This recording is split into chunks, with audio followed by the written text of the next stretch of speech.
Stories around the world to stories here at home. This is the National News Broadcast. A pleasant evening. I'm Dilanjali Ananda. A very good evening indeed. I'm Charity Vinipurarachi, and now let's move on to the headlines for tonight's news. An operation theatre and 2 wards of the National Hospital have been closed down following corona outbreak. Necessary steps have been taken to hold Grade 5 scholarship examination tomorrow. The secret decision of the Supreme Court regarding the draft bill of the 20th Amendment to the Constitution has been referred to the Speaker of the Parliament. Prime Minister says the threat of COVID-19 must be defeated with great mental integrity. For those and other stories in detail. Ministry of Education says that all arrangements have been made to hold Grade 5 scholarship examination tomorrow under strict health regulations. Apart from education sector, health and security sectors are assisting the examination process this year. 339,694 students sit for this year's exam at 2,936 centres island-wide. Examination will be commenced at 9:30 a.m. tomorrow. Due to the COVID-19 pandemic, special health measures will be adopted during the process. Therefore, Department of Examinations requests all candidates to present at examination centres by 8:45 a.m. Students must display their exam number on the right corner of their school uniform. They can use a pencil, blue or black color pens to write answers. Grade 5 scholarship examination will be held in the areas under quarantine curfew as well. Students can use their admission card as a curfew pass to visit examination centres. There are 11 centres that have been opened in the areas under the curfew. For Grade 5 scholarship, special centres have been established as follows. Galahitiyawa Central College in Ganemula Police Division, Miriswatta Kapetipola Mahavidyalaya for Yakkala, Gampah and Veeragula Police Divisions, Kirindivela Central College for Kirindivela Police Division, Valiveria Madhuma Bandara Mahavidyalaya for Valiveria and Malwatu Hiripitiya Police Divisions, Dekatana Padmavati Mahavidyalaya for Pugoda and Dompe Police Divisions, Veyangoda President's College for Nittambua Police Division, Mirigama D.S. Senanayaka National School for Mirigama and Pallevela Police Divisions, Jnanodaya Central College in Divalapitiya for Divalapitiya Police Division, Davisamar Mahavidyalaya for Sidua Police Division, Jayala St. Mary's Mahavidyalaya for Jayala and Kandana Police Divisions, and special such centres have been declared for GCE Advanced Level Examination as well. All examination centres have been disinfected today with the support of public health inspectors. 2 compartments in each train will be allocated for candidates of Grade 5 scholarship examination and their parents tomorrow. Those train compartments are also disinfected. Minister Professor G.L. Perez conducted an inspection tour to see the preparations for the Grade 5 scholarship examination today. He visited Malabe Rahula Balika Vidyalaya this morning. Commissioner General of Examinations Sanat Pujit also joined the visit.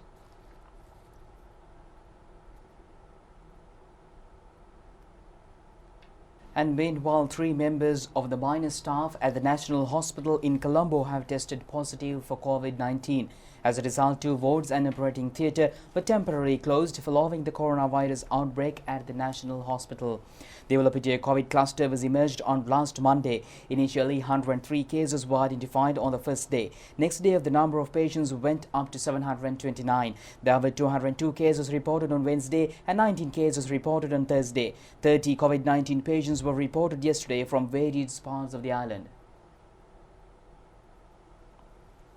The intensive care unit of Panathura Hospital has been temporarily closed after a COVID-19 infected patients identified. Hospital authorities said that a daughter of a nurse attached to the hospital has tested positive for COVID-19 after she was admitted to the hospital with fever on last Sunday. The daughter of the nurse got infected from her roommate at the boarding house.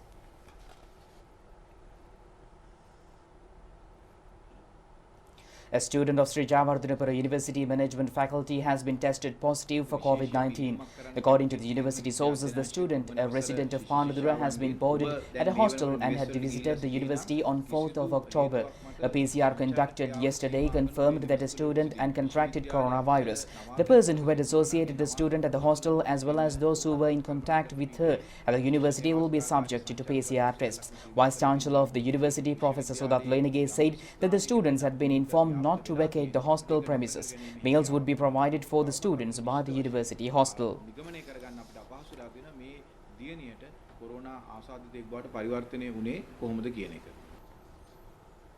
27-year-old female, an attendant of the Lady Ridgeway Hospital in Colombo, tested positive for COVID-19 today. She is a resident for Borella area. PCR tests were carried out for all employees of the ward that infected attendant was serving. Yesterday, a 10-month-old infant was tested positive for COVID-19 at the Lady Ridgeway Hospital. However, it was provided that the father of the infant was not infected.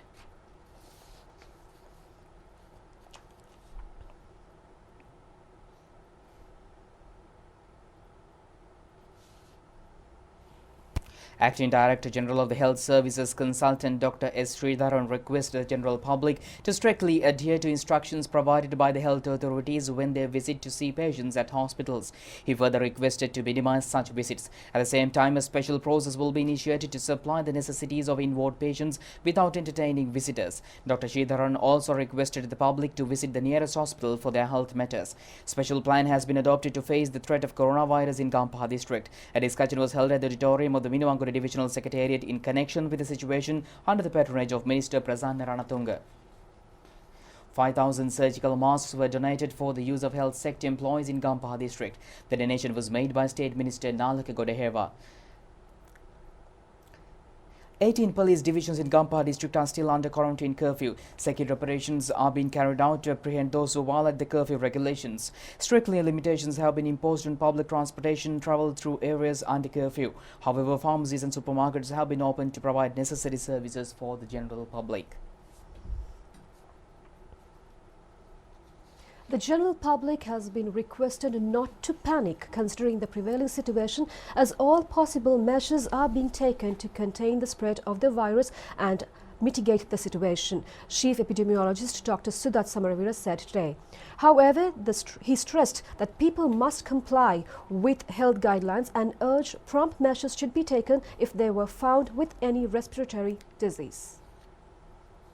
Up to now, 4,523 COVID-19 cases has been identified in our country, and out of that, 1,083 are Minuwanguda Brandix cluster patients. Out of this cluster, 1,034 are employees of the Brandix company, and another 46 have been identified as their close contacts. And there are 3 more cases that is under investigations to establish the connection to or linked to another case. When this Brandix cluster we identified, we proactively approached this cluster, these people, and did the PCR testing among all the employees, and also we identified the contacts of these patients. So with that we could identify almost all the cases in this cluster at that time within couple of days. Now that all the contacts we are identifying and quarantining them and doing the PCR testing. Yesterday also we did a lot of PCR testing among these people, and today also we'll be doing PCR testing among the close contacts of this cluster and also other risk areas all over the country. With this we will be able to identify more cases in this Brandix cluster. We don't see any going out of control this situation. We could rapidly identify all the cases, almost all the cases in this cluster, and all the people are quarantining, so we will be able to identify other cases within this cluster already infected and still that has not demonstrated the positive symptoms or PCR testing. And because of that we have identified these people and they are within our control or within our monitoring, we will be able to control this within a very short period of time. And meanwhile, Health Minister Pavitra Vanyaraji conducted an emergency inspection tour at the hospital Sri Javardhanapura today. The inspection was carried out under the instructions of President Gotabaya Rajapaksa. The minister looks into the ways and means to enhance services provided by the hospital to the public. She inspected a number of wards at the hospital and discussed with the staff. Various prevailing issues were highlighted during the discussion. The minister was accompanied by the senior officials of the Ministry of Health.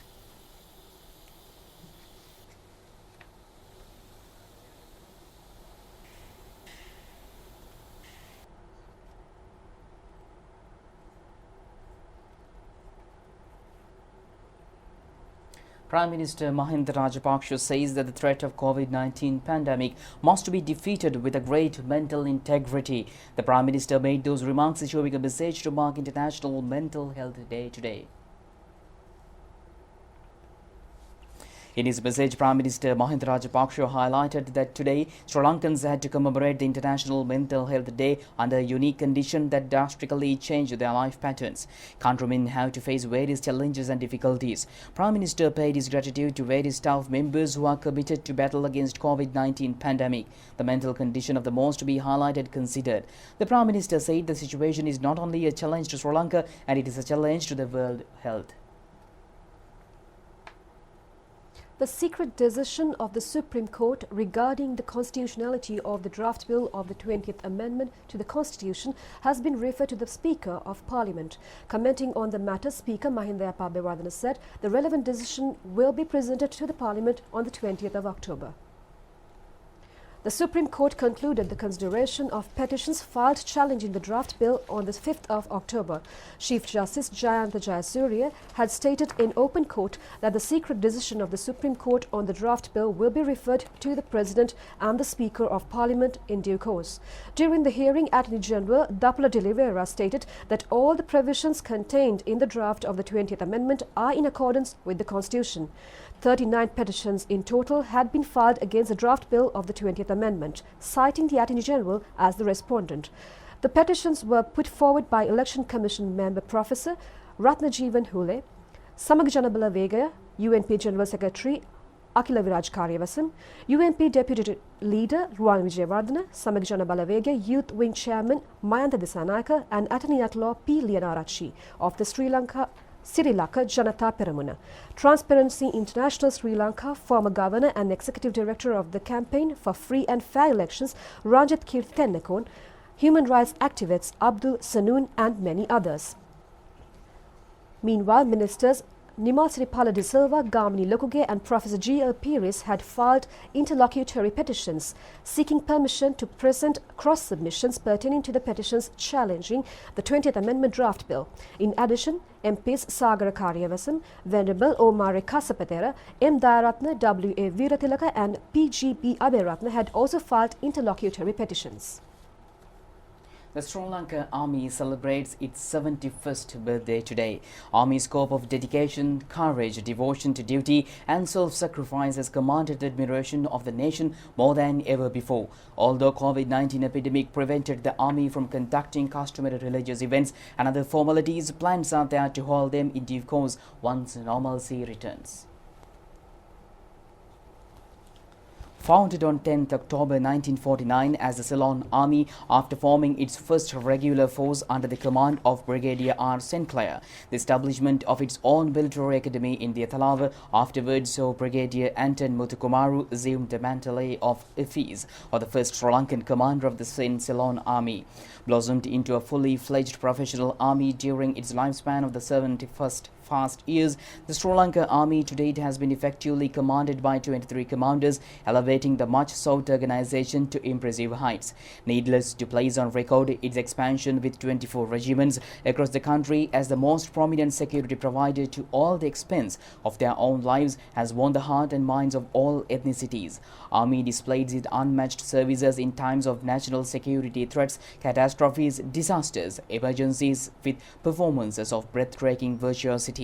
The Sri Lankan Army also promoted gestures of goodwill and reconciliation, safeguarding national security interest, engaging in mega nation-building tasks.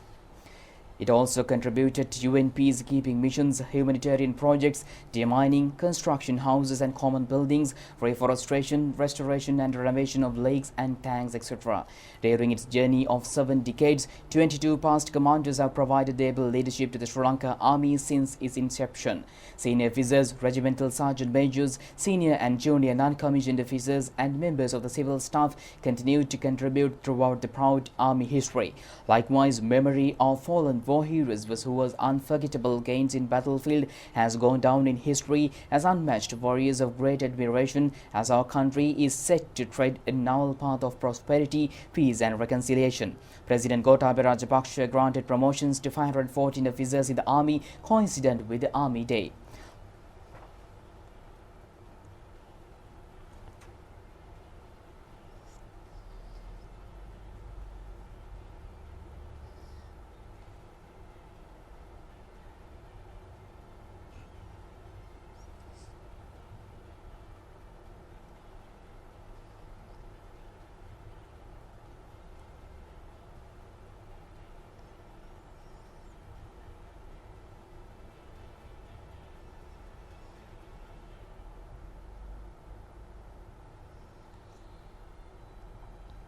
Lieutenant General Shavendra Silva, the 23rd Commander of the Army, who is also the Chief of Defence Staff and Head of the National Operations Centre for Prevention of COVID-19 outbreak, is fully determined to turn a new leaf of life for the organisation. With his visionary concept, the Army Commander successfully implemented a program considering potential future military perspectives, threats and etc. During the COVID-19 outbreak, the Army's perspective and protective quarantining mechanism, one of the first in the world, has proved a great success, fetching appreciation from the WHO and other global agencies.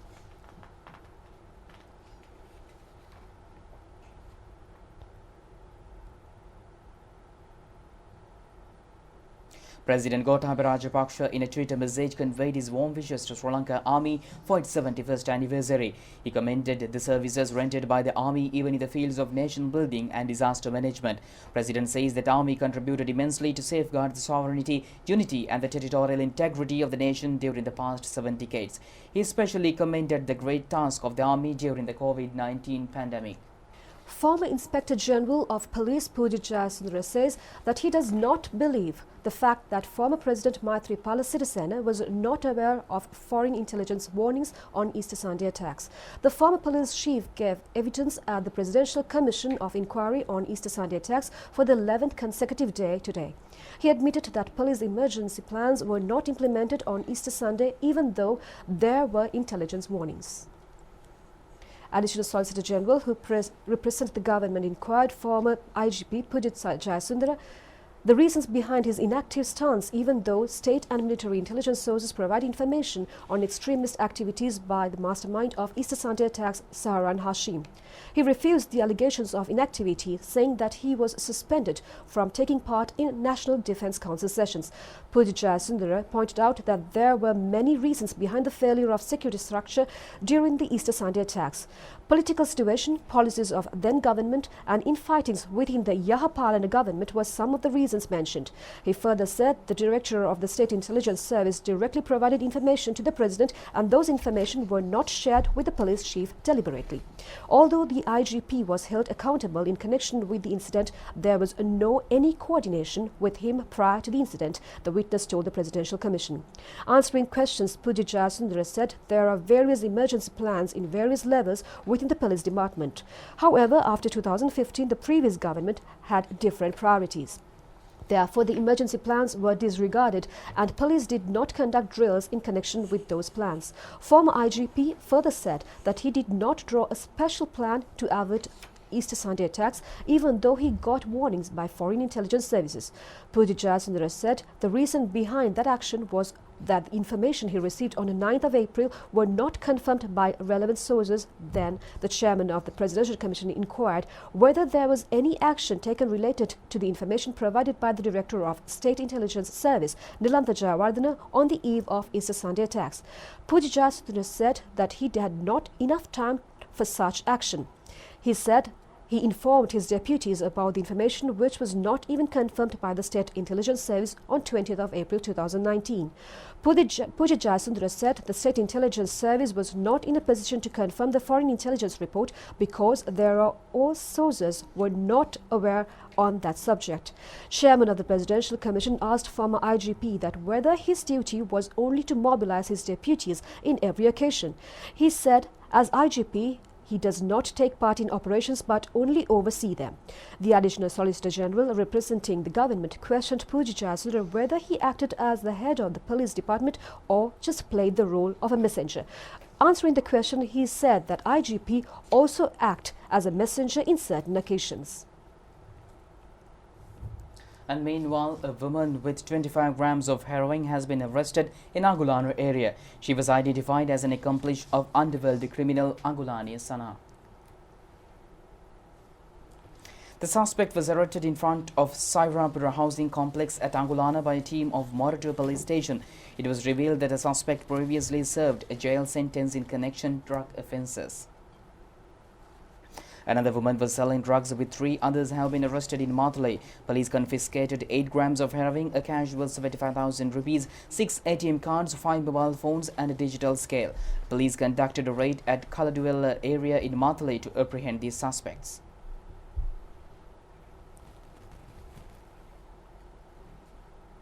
Two suspects have been arrested with an illegal firearm at Badulla today.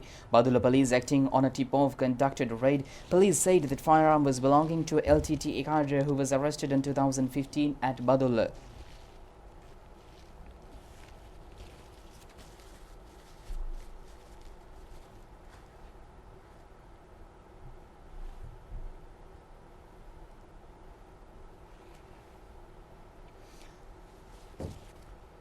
Police busted a major racket of illegal sand mining with the Somavati National Wild Park Live. 13 suspects with illegal firearms were arrested. They were produced before the Hinguragoda magistrates today. And with that, we conclude tonight's news. Do it just tomorrow at the very same time. Stay safe. Good night. Good night.